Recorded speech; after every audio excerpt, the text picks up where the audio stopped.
Welcome to Football Golden Oldies from the Toll House in Lancaster.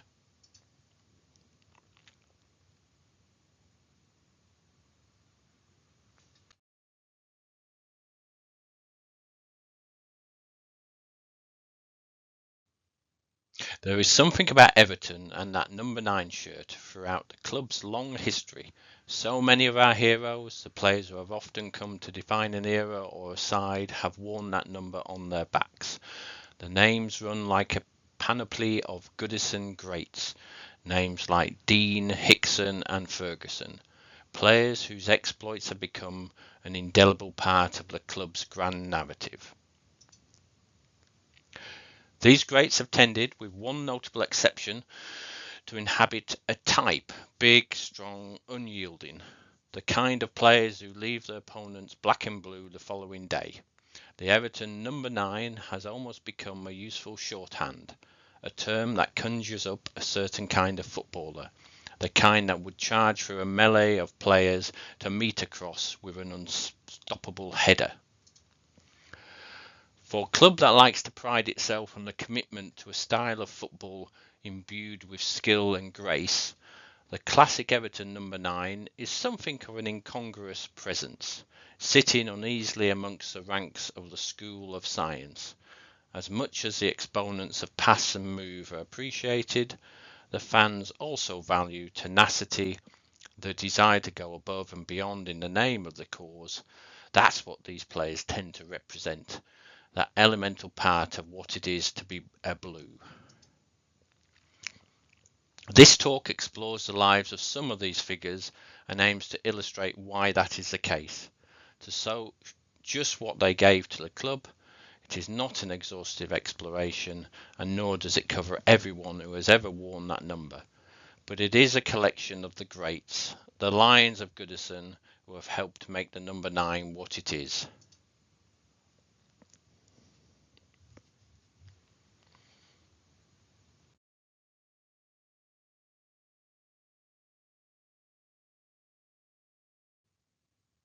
Back in the 1920s, Everton were in dire need of inspiration after the breakup of the club's title-winning pre-war side.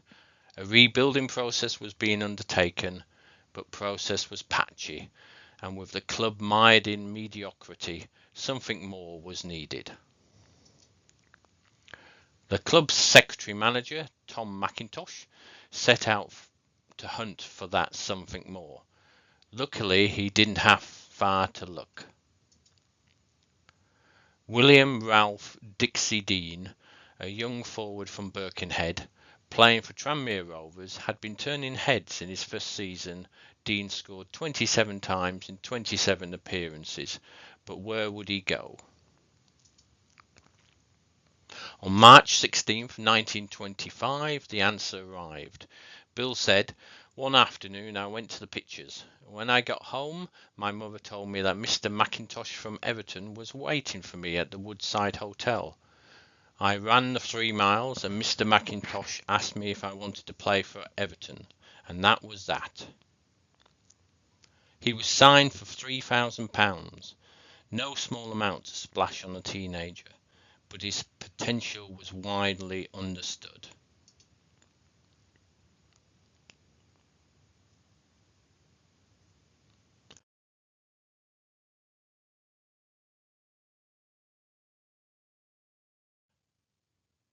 The Liverpool Daily Post and Mercury said, "It is probably the heaviest transfer fee that has ever been paid for a mere boy.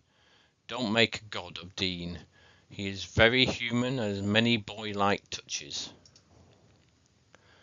Except he didn't look boy-like for very long. Dean quickly became the goal-scoring machine that Everton needed.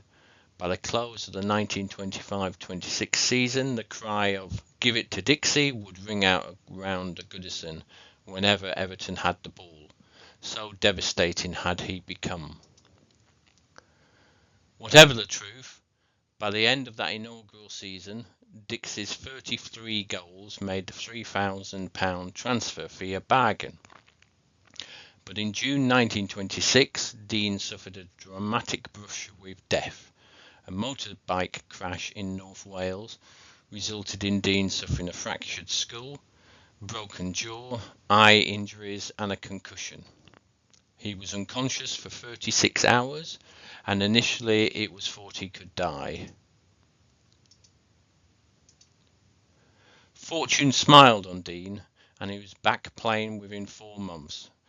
On his return, away against Leeds United at Elland Road, any fears about the long-term effects quickly receded when, in typical Dean style, he powered home a header from a corner.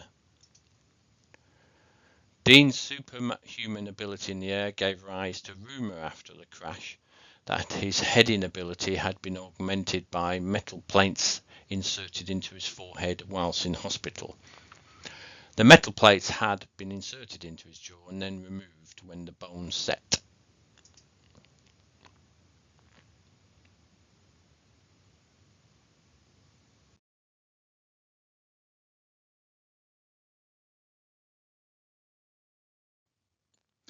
Upon recovery, Dean continued to score freely, gradually establishing himself as one of the most prolific attacking players in the country.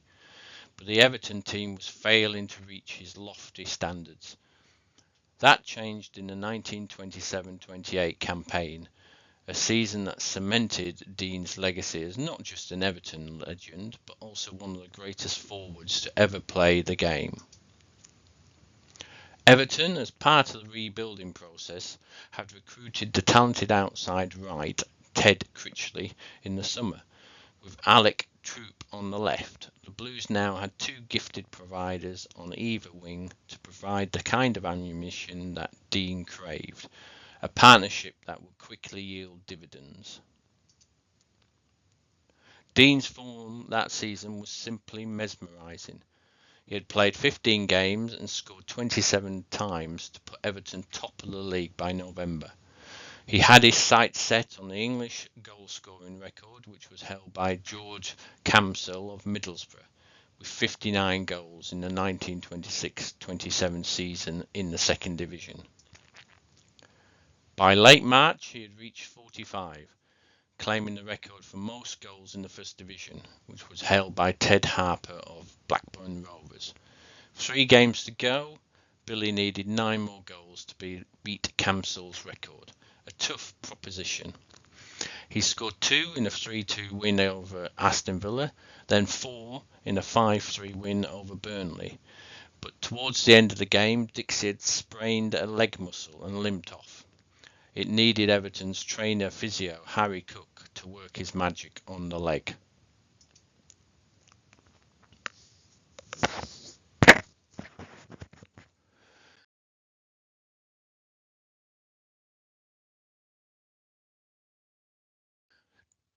Dean told John Roberts, from the Wednesday night until the Friday, Harry was with me at home in Alderley Avenue, Birkenhead. He kept putting clay plasters on the muscle until the Friday night, even leaving one on overnight as well. Old Harry cured it, and on the Saturday, of course, I was fit. On the day itself, although the official attendance was said to be around 49,000, it's thought that about 60,000 nervous Blues crammed into Goodison to witness history being made.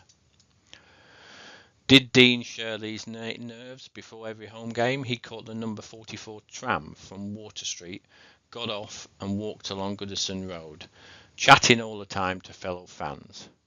He was relaxed, motivated and confident in his abilities. He said, "I needed 3 goals against Arsenal, but that didn't worry me at all. I always used to think I'm better than you."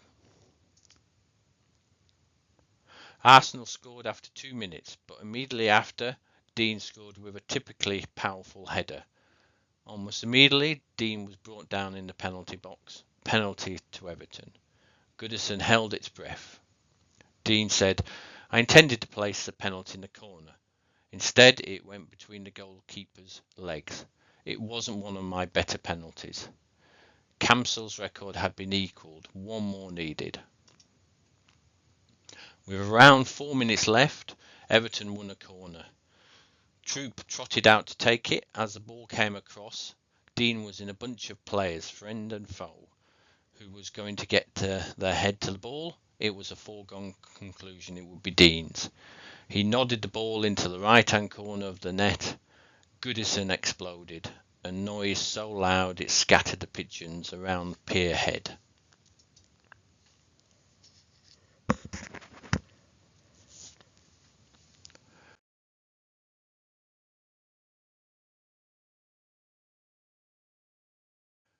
The final whistle blew. The pitch was flooded with blues. Not that they would find Dean. Prior to the final whistle, Dixie said, I turned to the referee and said, look, I'm going off, if you don't mind. Tell him I'm going off for Jimmy Riddle. The referee said, listen, if I were you, I'd be in the dressing room now. So Dean went off, and that was that, because he thought he would have been murdered. Although Everton had much to thank Dean for, there frequently existed two different and contrasting versions of Everton. There was a side led by the talismanic Dean, and then there was a side that played without Dean, which often struggled, so over-dependent it was on him. The cost of this over-dependency had been felt almost immediately after the title-winning season, when an injury-troubled couple of seasons for Dean had seen Everton struggle and drop into the second tier, the first time that had ever happened to the club. With a few additions to the squad, most notably the Manchester City forward Tommy Johnson, the side that would eventually start life back in the First Division is widely regarded as the most complete of the Dixieland era, one that would go on to claim the title at the first time of trying. With Dean as the focal point, the Blues scored freely, finding the net on 116 occasions, a higher figure than in the breathtaking 1927-28 campaign.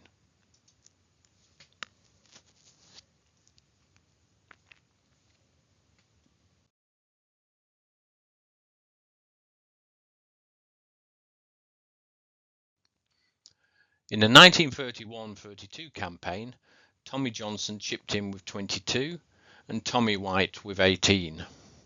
These two complemented Dean's more modest yet still hugely impressive 45. In the following season, Everton finished a disappointing 11th in the league, but the Blues made it all the way to Wembley in the FA Cup, where they met Manchester City. Until then, shirt number in football had not only been uncommon, but largely frowned upon by the FA. But on that afternoon in late April, it allowed the experiment, with both sides numbered, Everton wearing 1 to 11 and City 12 to 22. That meant that Dean took the number 9 and became the first Everton player to wear that shirt. And he did number 9 justice, scoring a second in Everton's 3-0 victory. This success would prove to be the end of Dean's trophy-carrying adventures at Everton. Although always a threat when fit, injuries continued to limit his availability, and without him the Blues were mediocre at best. Two factors ensured a premature end to Dean's time at Goodison. The first of these was the arrival of Theo Kelly as club secretary. The two never got on. Dean thought Kelly dictatorial, and Kelly saw Dean as an impediment to his plans to modernise the squad. Unfortunately for Dean, Tommy Lawton was signed from Burnley in January 1937. On entering the dressing room, Lawton asked Joe Mercer, "Where's Dixie then?" The dressing room door burst open to reveal Dixie, who marched over to Lawton, shook his hand vigorously and said, "I know you're here to take my place. Anything I do to help you, I will. I promise. Anything at all."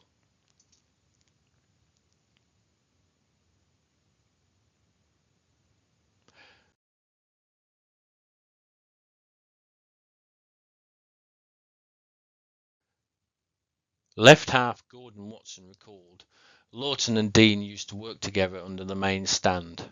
With such a tutor, Lawton quickly adapted to life at Goodison. 3 games in, Kelly felt emboldened to do the unthinkable. Dean was dropped, spending the rest of his time with Everton in the reserves. His last game in the blue shirt came in the Liverpool Senior Cup semi-final against South Liverpool at Holly Park in March 1938. Thousands turned up to see Dean play, proving his continued box office appeal. He still found the net, scoring the final goal in Everton's 4-1 victory. A few days later, fans and the football world alike were stunned when he was sold to Notts County for £3,000, the same amount as Everton had paid Tranmere all those years ago. His time at County was brief. After 9 games, he crossed the Irish Sea to help Sligo Rovers win the Irish FA Cup final. The outbreak of war in September 1939 brought the curtain down on his football career. He worked in an abattoir, then for a local munitions manufacturer, before enlisting with the British Army in 1940, serving on the home front. When hostilities ceased, he ran the Dublin Packet pub in Chester for a while.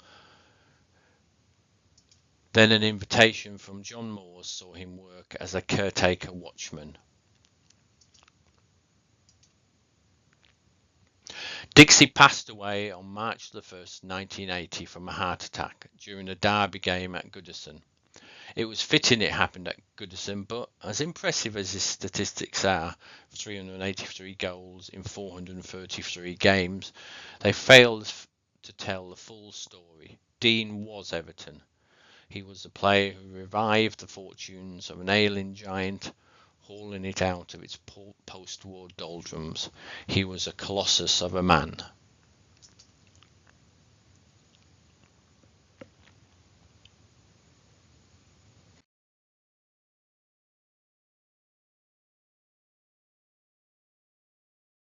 It might have been a throwaway comment, but the bus conductor who guided 17-year-old Tommy Lawton to Goodison Park summed up what Evertonian fans felt about the new boy who cost £6,500 from Burnley.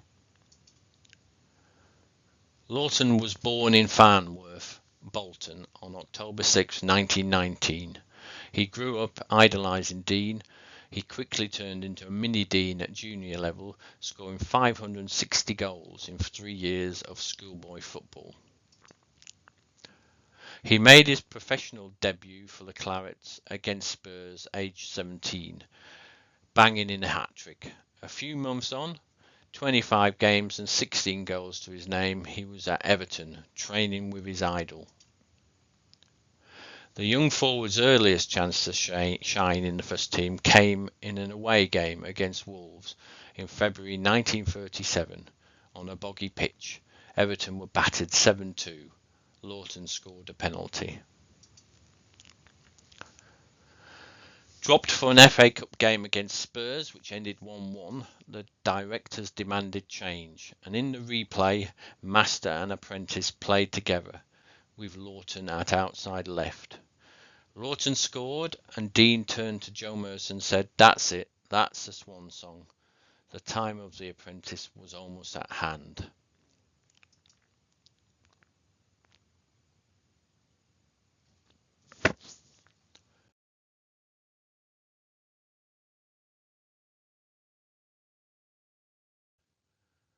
To say Tommy Lawton seized the opportunity would be an understatement. The Blues' teenage sensation ended the season as the league's top scorer with 28 goals. He even found time to become the youngest player to score in a Merseyside derby when he scored a penalty in Everton's 2-1 victory over Liverpool at Anfield. After another productive Saturday afternoon early in the 1937-38 season, Lawton leisurely strolled into the dressing room the following Monday saying a cocky "Morning, boys." The greeting was met with silence. Tommy asked what was wrong. Dean, in his last season with the club, spoke up.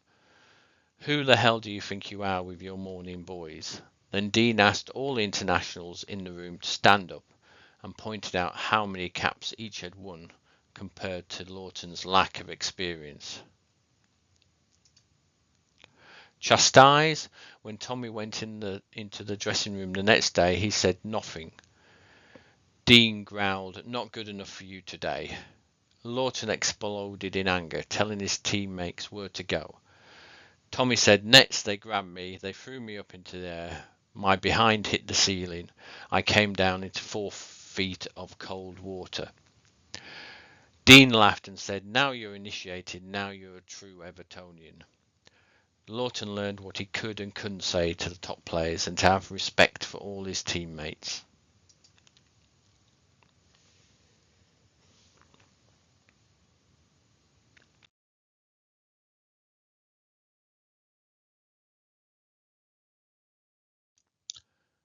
Like his hero Dixie, Lawton developed a sense of timing that was almost supernatural.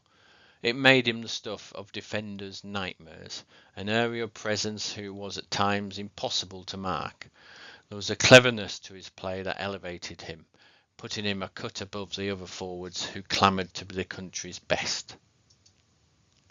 Everton were a young side, one in transition, but change was on its way. In the summer of 1938, the Blues took part in a tournament at Ibrox, which meant a month together in Scotland. They got to know each other as people, different personalities, faults, varying moods, likes and dislikes, and a wonderful blend developed between the players, resulting in a far closer team spirit. The mercurial yet gifted winger Torry Gillick became a regular. The energetic inside right Stan Bentham graduated into the first team. Tommy Watson, who had with the club since 1933, would gradually make the role of 12th man his own, providing utility cover for the team. Everton started the 1938-39 season well, winning the opening 6 games, including an away victory at champions Arsenal. The club was flying high. With the prolific Lawton leading the line, Everton were one talked of as possible title contenders. But Nazi expansionism threatened the uneasy peace that had existed since 1918. After a slight wobble around Christmas, Everton got back to winning ways, following the 3-0 victory at Anfield in February. The Blues topped the table, a position they never looked like giving up. Everton were imperious, whilst others faltered.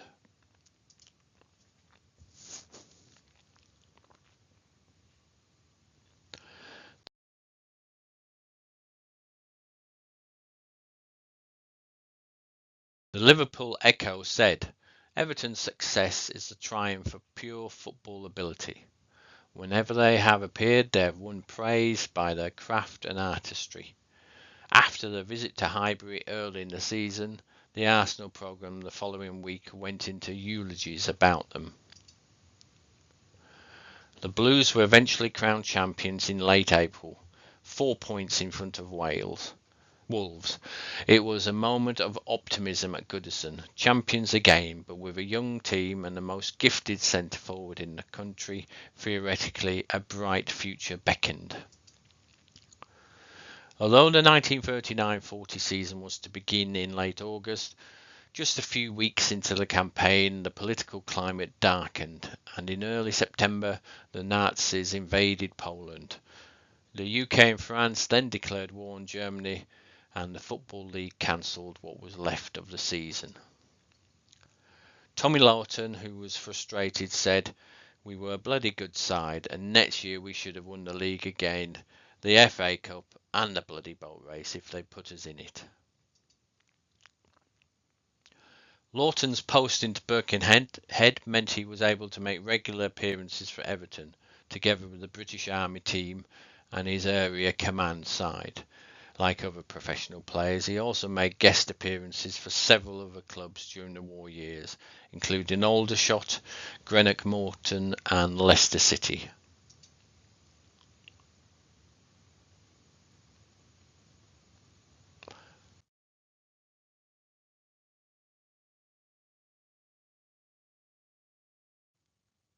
After the war ended and peace was declared, Lawton, still only aged 26, was about to enter his prime as a footballer and should have represented a vital asset to Everton as the club began to adjust to the post-war footballing world. but he would never play again for Everton. Before a ball had even been kicked in the 1946-47 season, the club's stellar centre-forward had been sold to Chelsea for £11,500. Mystery surrounded the move. Until, that is, Tommy Lawton's final years, when he finally revealed his motivation, a transfer that had nothing to do with football. Back in 1941, Lawton had married a local girl, Rosaline Kavanagh. When he made the move south, she declined to accompany him. Tommy later said the marriage just wasn't working out. In fact, it was purgatory. Home was hell. Something had to be done. Although he thrived during his soulful season at Stamford Bridge, his career took a strange turn when a souring of his relationship with his new employers resulted in making the surprise move to 3rd Division South, Notts County, for a then record fee of £20,000. The transfer was the result of a promise he had made with County's recently appointed manager Arthur Stollery, his former master and friend at Chelsea. Lawton had previously told Arthur that if the opportunity ever arose, he was prepared to sign for him. With his time at Stamford Bridge at an end, several clubs were interested in the star forward, but in turn he was only interested in one club.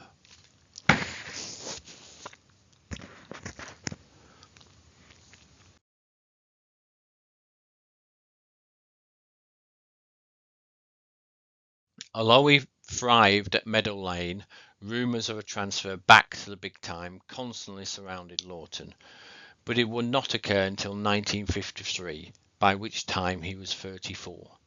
He'd moved to Brentford in 1952, looking to see out his career at Griffin Park when Arsenal came calling. Then the reigning champions, after Arsenal, Lawton went to Kettering Town as player-manager before moving to Notts County. He lasted one season after taking the Magpies down to the 3rd Division. A combination of bad luck and poor decision-making characterised Lawton's post-football life, as time and time again new careers or business ventures came to nothing. There was even a couple of run-ins with the law. He was helped by his former clubs, with both Everton and Brentford organising testimonial games to provide him with some kind of income.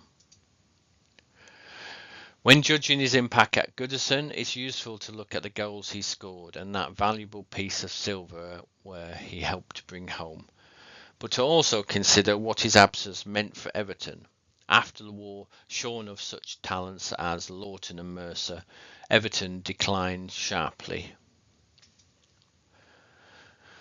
He remains one of Goodison's great what-ifs. Imagine what his legacy would have been if the war and a troubled marriage not intervened. As it is, we simply have those early years, when a teenage lad from Lancashire stepped into the boots of the greatest player of the age, taking a move in his stride and powering Everton back to the pinnacle of the game.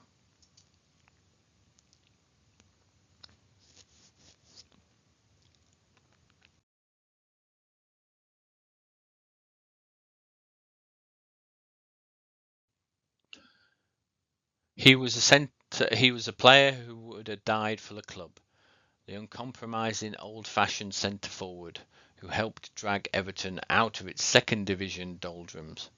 He was Dave Hickson, the Cannonball Kid. Born in Salford in 1929 but raised in Ellesmere Port, he fell in love with football, playing games behind the wood, alongside the cemetery on Rossmore Road East in Overpool. The boys would have ambitions like two Ellesmere Port lads called Joe Mercer and Stan Cullis, who had gone on to captain the national side. Hickson, a talented youth player, was brought to Goodison from Ellesmere Port in May 1948, aged 18.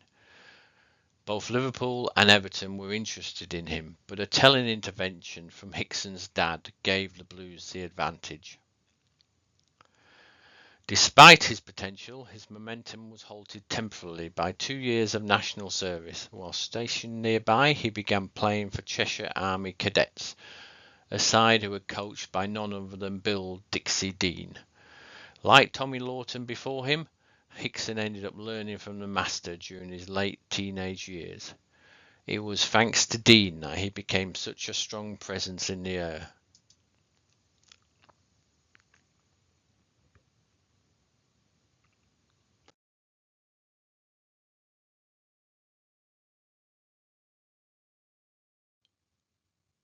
National service completed, he was back at Goodison, but the side he began to slowly break into was not one of Everton's finest. The board which ruled the club appeared determined to carry on the austerity aesthetic that characterised Britain in the late 1940s. The culture running a tight ship, of every penny counts, of make do and mend. In short, they were tight-fisted. It was this approach that led to relegation in 1951.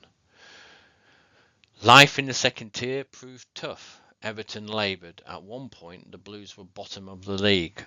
Thoughts of dropping into the third division north haunted those who followed the club. Thankfully, young players like T.E. Jones, John Willie Parker and Dave Hickson started to make their mark on the first team. Ask any Evertonian in the 1950s to name their idol and they will invariably point to the Cannonball Kid. He was an old-fashioned centre-forward, tenacious to the point of self-harm. If you had to choose one game to illustrate the combative approach of Hickson to reveal just why Everton loved this player so much, it would be the fifth round FA Cup game that took place against Manchester United on Valentine's Day 1953. Liverpool Echo said, United will have to sit up and take notice of this Everton team, unbeaten since January the 3rd, for it has become a competent footballing side with a high degree of confidence in itself.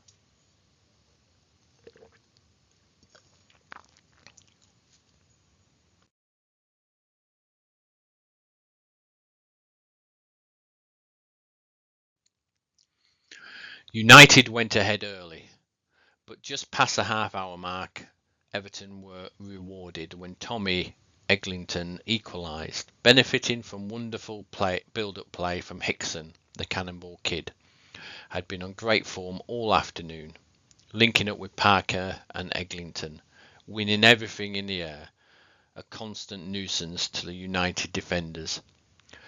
After 40 minutes, Everton appeared to have been dealt a devastating blow when Hickson dived for a cross, receiving a boot to the head, and with blood streaming from a cut above his left eye, he was ordered off the field. Half-time came and went with no sign of Hickson, who's been patched up by Harry Cook, the physio, but soon after that the blonde quiff emerged from the tunnel with a stitched-up wound above his right eye. Shortly after his return, Hickson collided with the post, blood everywhere. Mr. Beacock of Scunthorpe, the referee, said, he can't go on with an eye like that. He's not normal. With blood oozing from his wound on 63 minutes, Hickson took an Eglinton cross on his chest, beat one man, sidestepped another, and hammered a right-footed shot beyond the reach of Ray Wood and into the net. Goodison erupted in celebration. It was a wonderful moment. The goal was enough to secure the win, giving Evertonian fans a kind of Sunday afternoon scalp that had been lacking for some time, although the Blues would get knocked out in the semi-final by Bolton Wanderers. The United victory seemed like a confirmation that better things were to come, and in the season that followed, that proved to be the case.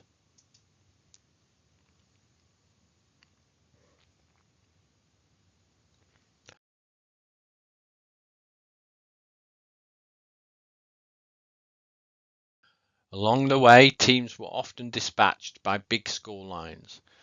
Derby County 6-1, Brentford 6-1 and Plymouth 8-4. A key element in this was the partnership between Hickson and John Willie Parker. Dave said, "John Willie was really my partner in crime. We knew what we were going to do. There was also an emergent sense of team camaraderie, a grim determination to reverse Everton's fortunes. There was real resolve to get Everton back where they belong, the top flight. The players sat down at the start of the 1953-54 season and resolved to do it. The spirit was visible all over the club." As the final game approached, Everton were in third place behind Leicester City 56 points and Blackburn Rovers 55, but they had played all their games. Everton 54, the unlikely target of beating Oldham by a margin of 6 goals, would see them crowned champions. Everton were rampant that day, blowing Oldham away. After 35 minutes, the Blues were leading 4-0. Higson had netted the fourth, a glorious solo effort that saw him run half the length of the field, beat 3 men and drive the ball beyond the keeper's flailing arms. Dave later recalled in The Cannonball Kid, "It was the highlight of my career. Even now fans stop me to say, 'Hey, Davey.' Everton fans are very good with their history, and there's a sense of recognising that as part of the side that got them back to where they belong."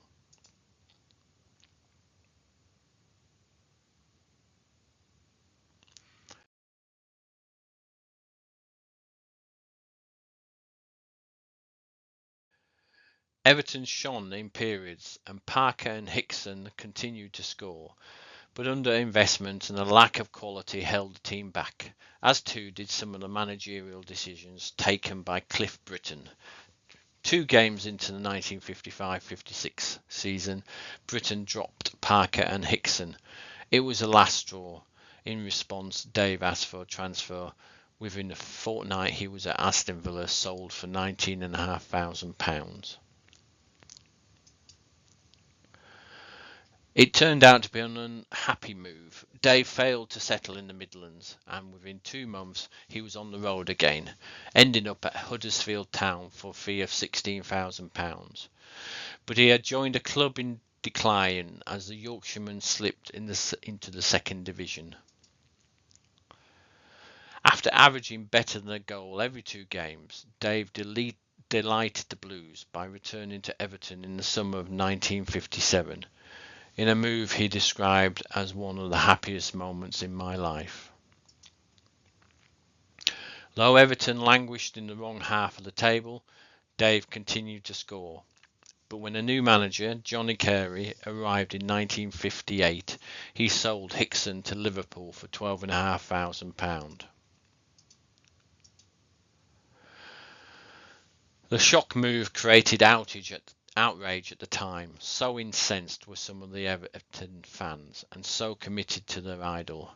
Many said they were willing to defect to Anfield, and the red half of the city said they would give up supporting their beloved club in protest. In the end, Higson proved to be a hit.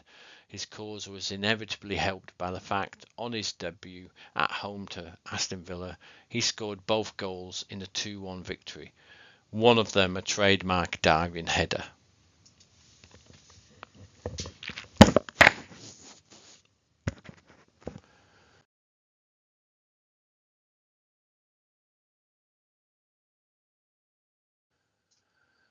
The arrival of Ian St John in May 1961 spelled the end for Dave, as in the summer he was released to join non-league Cambridge City. But early in 1962 he joined second division Bury. From there he then completed a full house of Merseyside employers by spending 2 seasons with Tranmere Rovers, then in the 4th division. He was one of only a handful of players, joining John Hayden and Frank Mitchell, who also played for the 3 clubs, and Bill Lacey and Neil McBain, both of whom played for Everton, Liverpool and New Brighton. Despite his many moves, his heart belonged to Everton, saying, "I'm just an Evertonian, that's all." It was a love that was repaid by Bill Kenwright when he asked Dave if he wanted to come back home to Goodison, working as a matchday host and stadium tour guide. giving generations of Evertonians the chance to spend time with a great man. He passed away in July 2013, aged 83, after giving decades of service to the Blues. Along with the goals he scored, Dave Hickson left behind a footballing legacy to be proud of, and possibly one of the greatest ever quotes to encapsulate a player's love for their club. Dave Hickson said, "I would have died for Everton. I would have broken every other bone in my body for any club I played for, but I would have died for this club."